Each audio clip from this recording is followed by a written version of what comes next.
open businesses and open churches.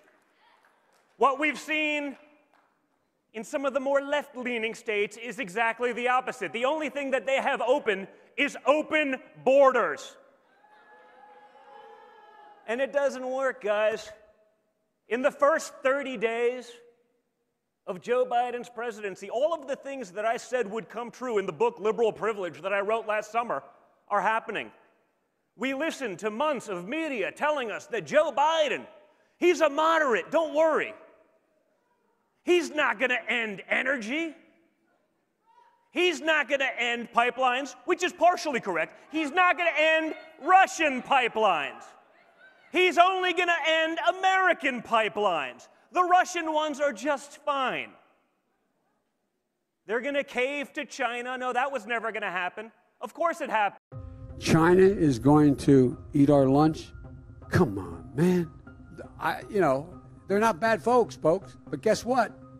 They're not competition for us.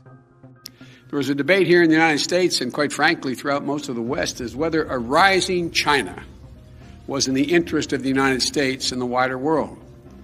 As a young member of the Foreign Relations Committee, I wrote and I said, and I believe then what I believe now, that a rising China is a positive development, not only for China, but for America and the world writ large.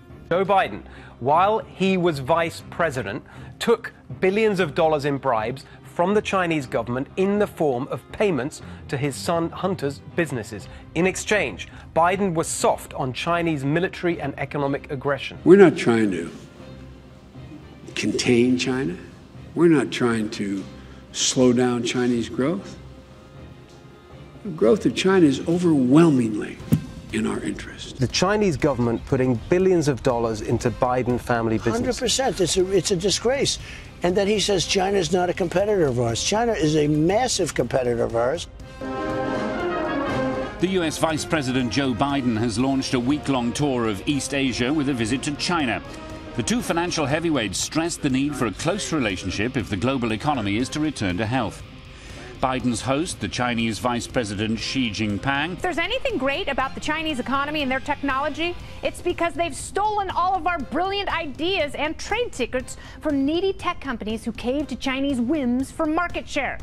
Our country loses an estimated $600 billion a year through this blatant intellectual property theft. China's initial response to the coronavirus received praise, but now with the accusations of cover-ups, crackdowns, and even forced quarantines beginning to mount, is China trying to shut down coronavirus whistleblowers. The start of criticism towards the Chinese authorities was the death of whistleblowing doctor Li Wenyang. It's also a massive abuser of human rights, and guess who's helping them do that? The Chinese government has recently developed a phone application designed to surveil ethnic minority Muslims. The technology relies on facial recognition software created by a Chinese company called Face++, which is a division of a major startup called Megvii. And one of Megvii's most prominent investors is none other than Hunter Biden. China is going to eat our lunch? Come on, man. They can't even figure out how to deal with the fact that they have this great division between the China Sea and the mountains in the east. I mean, in the west, east. I mean, in the west, east. I mean, in the west, east. I mean, in the west. They can't figure out how they're going to deal with the corruption that exists within the system. They're not bad folks, but guess what? They're not competition for us. You think that billion-dollar investment in Hunter came for free? No, the Chinese have a great return on investment. But guys, more importantly, who would have thought that within 33 days we'd be bombing the Middle East again? I would have. Oh no, guys, come on, the military-industrial complex, I'm surprised it took them 33 days. We begin with President Biden ordering military action for the first time since taking office, launching airstrikes against militia groups in Syria that are backed by Iran. Our chief global affairs anchor Martha Raddatz has the latest. Good morning, Martha. Good morning, George. This was the first military strike of the Biden administration. Military strike of the Biden administration. Military strike of the Biden administration. I guess they waited till the first month, so they couldn't say that was part of the first 30, but it was only shortly thereafter where we started bombing the Middle East. Speaking of bombing the Middle East, have you seen Liz Cheney's poll numbers?